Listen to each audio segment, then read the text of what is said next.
Bonsoir, peuple de Dieu. Je vous salue tous partout où vous êtes au nom de Jésus-Christ. C'est encore votre ami, votre frère, votre serviteur Christian Bachonga qui se tient encore au devant de vous dans cette chaîne afin de parler encore de la part de Dieu. Ce soir, nous allons parler de quelque chose de très commun, quelque chose qui est trop parlé, mais ces derniers temps, on n'en parle plus. J'ai béni Dieu pour vous qui avez suivi les vidéos précédentes. N'oubliez pas de faire ce que vous avez à faire. Et aujourd'hui, sans non plus tarder, nous allons prier afin que nous puissions parler sur la sainteté, la priorité des dieux. Prions d'abord. Seigneur Dieu, entre tes mains, nous abandonnons ces instants. Laisse que tu puisses parler encore à cet internaute au nom de Jésus. Amen. Notre passage de base est situé dans 1 Thessaloniciens 4. Le 3e et le 4e verset. On pourrait arriver jusqu'au 7e verset, mais je vais parler seulement de deux que je vais sauter. La Bible me dit ceci. Ce que Dieu veut, c'est votre sanctification. Ce que vous vous abstiennez de l'impudicité. 4. C'est que chacun de vous sache posséder son corps dans la sainteté et l'honnêteté. Je saute le 7e verset. La Bible dit, car Dieu ne nous a pas appelés à l'impureté, mais à la sanctification. Oui, celui donc qui rejette les préceptes ne rejette pas un homme, mais Dieu, qui vous a aussi donné son Saint-Esprit. Chers frères et sœurs, que nous savons, la première nature de Dieu, ce n'est pas la gloire. La première nature de Dieu, ce n'est pas d'abord la richesse. La première nature de Dieu, c'est la sainteté. Lorsque les anges sont en train de prier, sont en train d'adorer, ils n'adorent pas d'abord gloire et l'éternel. Non, ils adorent toujours saint, saint et l'éternel. La terre et les cieux sont remplis de sa gloire. Regardez très bien dans cette illustration, on nous montre combien de fois Dieu, il commence d'abord par la sainteté et il finit par la gloire.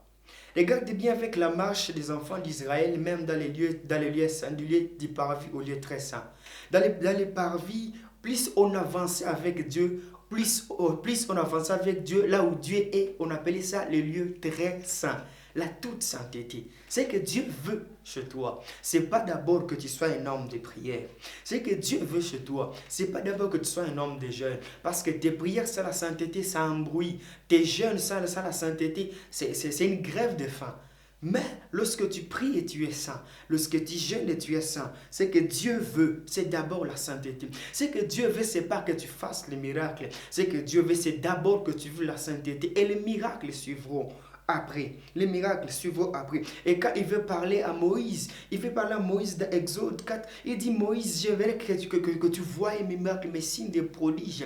Mais d'abord, ôte d'abord tes sandales. Parce que aussi longtemps que tu vas au-devant de Dieu avec tes sandales, tu ne pourras pas vivre les miracles, les choses, les prodiges avec les dieux avec les dieux avec lesquels tu as de marcher. C'est possible que tu marches avec Dieu des années, mais si tu oublies de ôter des sandales. Dans le corps humain, l'endroit le plus sale pour l'homme, l'endroit qui est en contact avec le sol, c'est d'abord ses pieds. Et c'est vers les pieds, c'est là où il y a les sandales. Et Dieu, il veut aujourd'hui que tu puisses enlever tes sandales. C'est la priorité de Dieu. Ton bâton, en toi, tu as un bâton qui peut devenir un serpent. Mais ce bâton ne deviendra jamais un serpent aussi longtemps que tu as encore tes sandales. Choisis aujourd'hui, soit de vivre les choses de Dieu, soit d'ôter les sandales. Parce que tu peux pas vivre les deux choses à la fois. Tu ne peux pas vivre les deux choses à la fois. Tu ne peux pas vivre les deux choses à la fois. La sainteté d'abord. La sainteté d'abord et la gloire après. Chers frères et sœurs, Dieu regarde d'abord ta sainteté et la gloire suit après. Dieu, il est en train de focaliser sur la sainteté et la gloire va suivre après. Regardez bien, à chaque instant où il y a la sainteté, la gloire finit toujours par arriver. Je peux nous prouver, regardez bien, lorsque dans 2 Rois 4, 9, lorsque Élisée est en train de passer, écoute ce que la femme, elle a dit, elle a pointé Élisée le doigt, elle a dit à son mari, celui-ci c'est un saint homme de Dieu. Chers frères et sœurs, Aussi longtemps que la sainteté ne précède pas ton ministère, sache bien que la divinité ne pourra jamais finir. La divinité ne finit que lorsque la sainteté a commencé. Lorsque la sainteté a commencé. Si tu refuses de vivre la sainteté, sache bien aussi que tu refuses de vivre la gloire qui est attirée par la sainteté. Quand Jésus, il veut vivre, il veut être témoigné. 2 fois Jésus-Christ a été témoigné, mais avant que Jésus ne vive son témoignage, il y a une chose qui s'est passée. Là, il me dit qu'il est passé par les eaux de baptême de la repentance. Pour dire, lorsque tu passes par les eaux de baptême de la repentance, tu fais appel à la sainteté. Chaque personne te fait appel à la sainteté. Il y a une voix qui est sortie du ciel. La voix n'est pas venue lorsqu'il était dans les temples en train de discuter. Non. La voix n'est pas venue lorsqu'il était en train de faire autre travail. Non.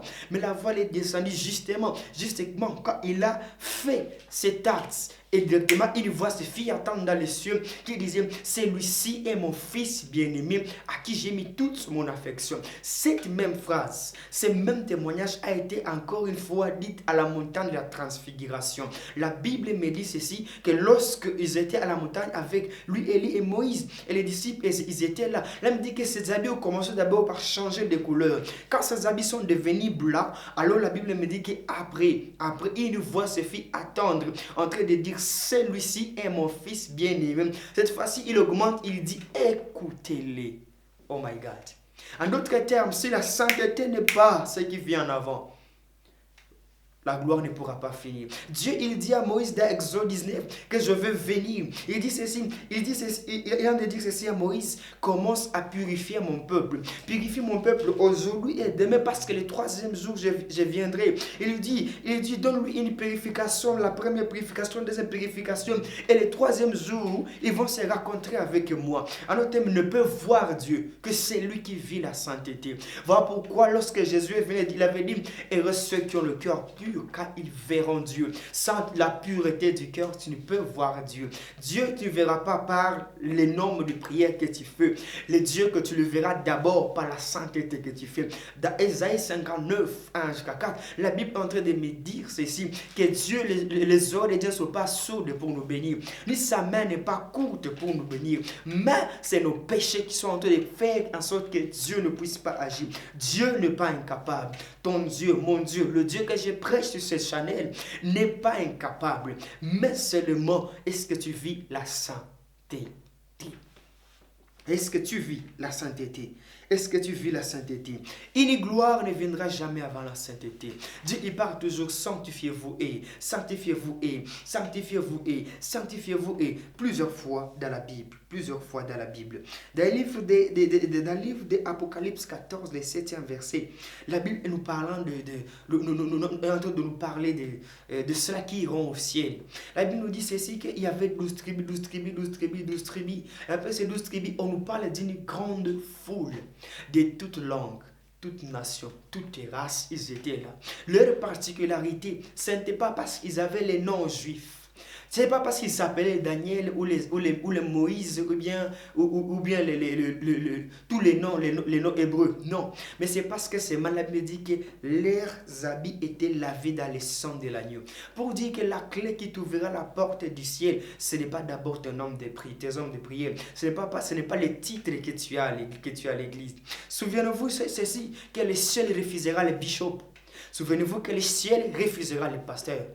Le ciel refusera le berger. Le ciel refusera les prophètes, refusera les apôtres. Mais le ciel ne refusera pas les hommes sanctifiés. En d'autres termes, si tu penses que ton titre te donnera une place au ciel, tu te trompes. Mais ta sainteté te donnera une place au ciel.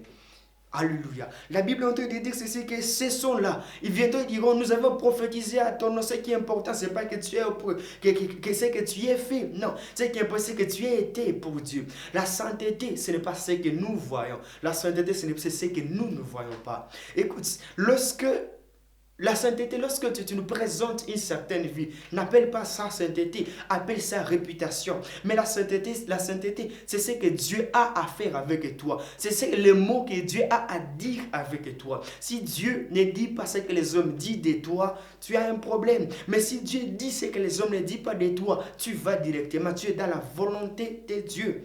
Ce que Dieu veut aujourd'hui, c'est votre sanctification. Ce que Dieu veut pour toi et moi, c'est notre sanctification. Ce que Dieu cherche n'est pas que nous soyons forts, ce que Dieu cherche, que nous puissions lui ressembler par sa sainteté.